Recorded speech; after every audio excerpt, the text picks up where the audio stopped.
C'est bon. Allez, présentez-vous. Alors, moi, c'est Madame Fatoumata Bintou Diédiou. Je suis la coordonnatrice de la zone sud du mouvement Jigéenu Pastef. Donc, aujourd'hui, nous sommes là pour réitérer notre engagement, notre soutien au leader Ousmane Sonko, le président Ousmane Sonko. Donc, tout le Sénégal aujourd'hui est témoin de ce qui se passe, de cet acharnement en la personne du président Ousmane Sonko. Mais nous restons en tout cas toujours engagés et déterminés à cette cause de libérer en tout cas le peuple sénégalais de cette dictature, de cette en tout cas cabale à n'en plus finir des opposants qui sont là pour vraiment la cause du peuple. Nous sommes des républicains et nous ne sommes pas là pour... nous sommes conscients et avertis. Mais aujourd'hui, nous faisons face à une cabale, à un acharnement sans précédent. Et nous voulons en tout cas tenir à témoin tous les Africains, tout le peuple africain, toute la diaspora, le monde entier par rapport à notre chef d'État qui incarne plus un chef de parti et qui ne ménage aucun effort pour détruire le peu de démocratie qui nous reste dans ce pays. Aujourd'hui, il pense en tout cas faire tomber le leader Ousmane Sonko, mais en réalité, ils sont en train de le rendre plus grand que jamais. Nous, en tout cas, les patriotes, nous lançons en tout cas un appel fort parce que malgré tout ce qui se passe, il est en train d'être promu, en tout cas pour être le prochain président de l'Union africaine. Et tout ce qui se passe aujourd'hui dans ce pays n'honore pas, en tout cas, un tel président de la République de gérer l'unité africaine. Et nous lançons un appel solennel à tout le monde, tous les Africains, partout où ils sont, de se mobiliser et de refuser à ce que le président Macky Sall soit le prochain président de l'Union africaine. Parce qu'actuellement, à l'heure où je vous parle,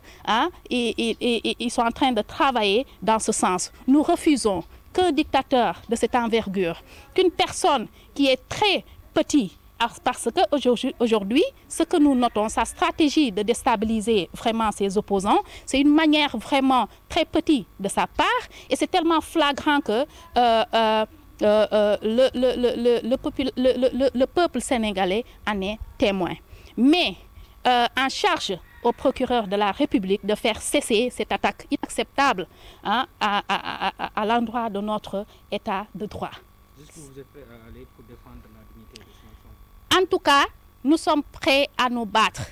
Et vous savez, ça a marché avec le cas Khalifa Sall, ça a marché avec le cas Karim Wade, mais qu'il sache que avec le cas Ousmane Sonko, ça ne passera pas. Et aujourd'hui, nous allons réitérer les propos de notre leader parce que, certes, ça sera le dernier coup ou l'avant-dernier coup, mais ça passera ou ça cassera. Ça, c'est notre détermination ferme. Et plus les heures avancent, plus nous monterons au créneau.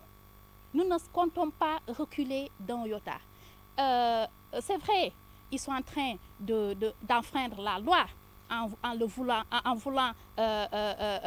le forcer à aller répondre sans qu'il n'y ait immunité parlementaire. Mais c'est tellement clair et simple. Il a lui-même dit que dès l'instant où ils vont lever son immunité parlementaire, ils n'ont même pas besoin de venir le chercher. Lui-même, il ira. Mais en ce moment, ils sauront que les patriotes seront debout. Et Macky Sall a choisi de mettre le pays à feu et à sang. Eh bien, nous ne reculerons pas. Avec Ousmane Sonko, ce sera un autre processus, ce sera une autre démarche. Il saura qu'il a affaire au peuple sénégalais.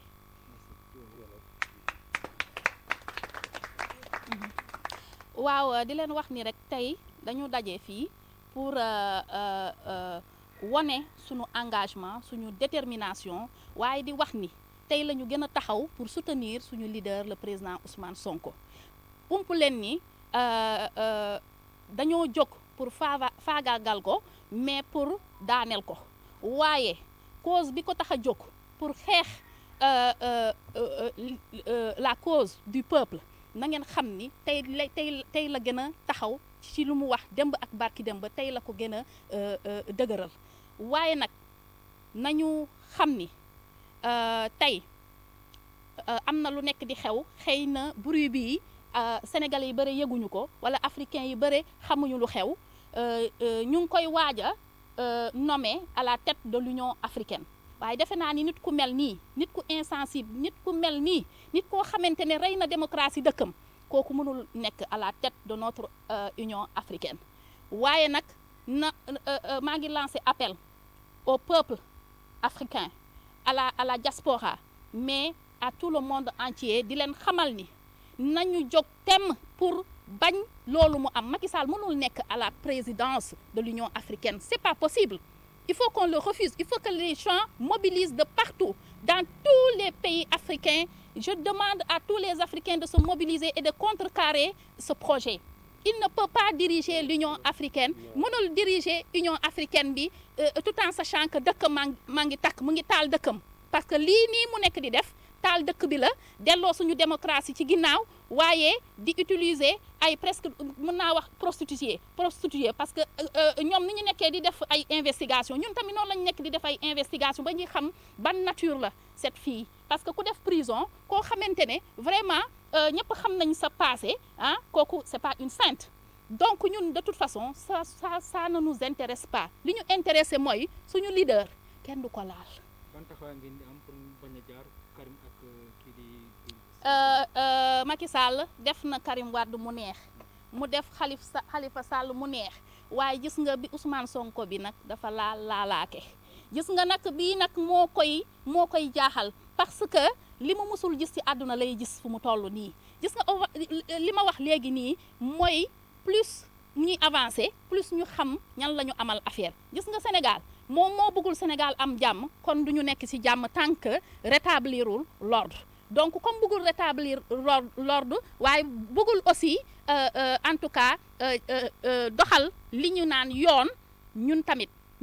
on a moom mu ngi ak ay armam ñun tamit on a notre façon de faire te bu soobee yàlla bu reculer wul du ñu reculer don yota mais yomb na nit ki nee na la bu ñu lever immunité parlementaire am jarul ñu koy jël si moom mi dina demal boppam waaye nañu xam ni dina demal boppam de waaye bu boobaa jàmm dootul amati ci dëkk bi parce que ñun tant que Ousmane Sonko ñu ngi koy xoxotal kenn du nelaw Sénégal gis nañ li xew te gis nga lu ñu gis Dakar noonu lu tuuti la plus le temps passe plus ils verront de quoi le peuple sénégalais est capable et aussi ñu ngi lancer un appel au procureur de la République parce que tey li fi xew yépp moom la neex waaye na ko leer ni bu ko yaboo mu reculer parce que li ñu dese ci tuuti ci suñu état de droit bi mu ngi koy attaqué mu ngi koy tuutil mu ngi koy faagaagal defe naa ni c'est un Sénégalais donc bu ko dara jaral lu mel nii waaye nag comme dañoo opté pour taal dëkk bi pour leur propre intérêt personnel nañ ci dem rek mu jeex waaw. Peut-être man kaka mul batala pour les radios locales là on en a fini man dem quoi wala nga choisir kenn ci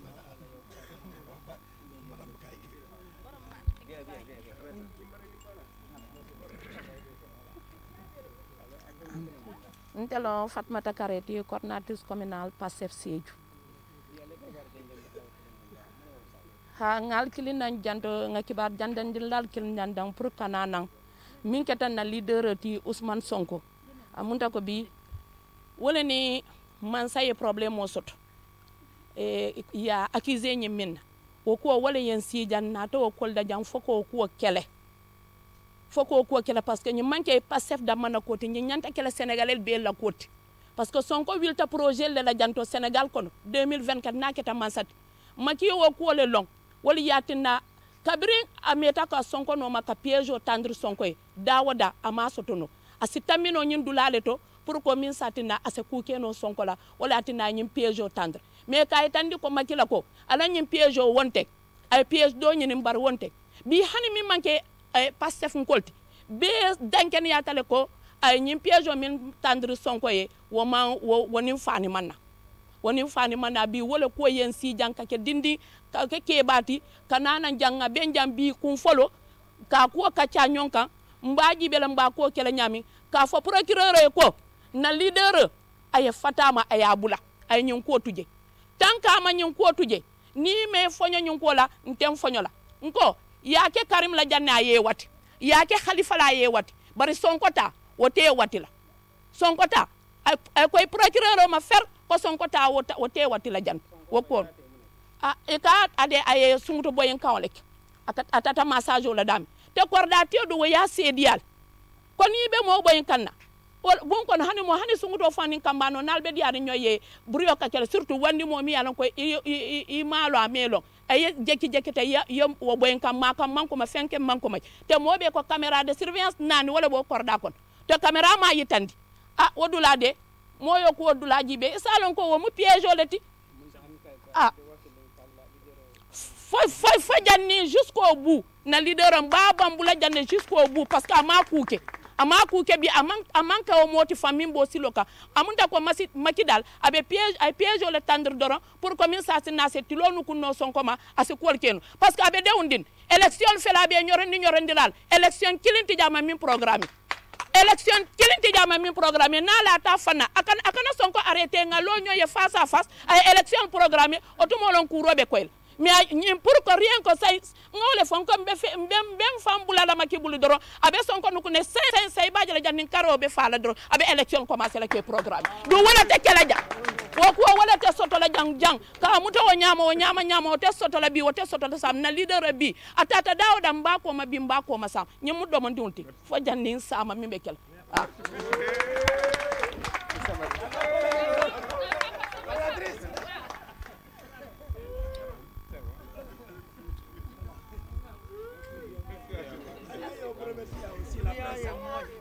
Voilà.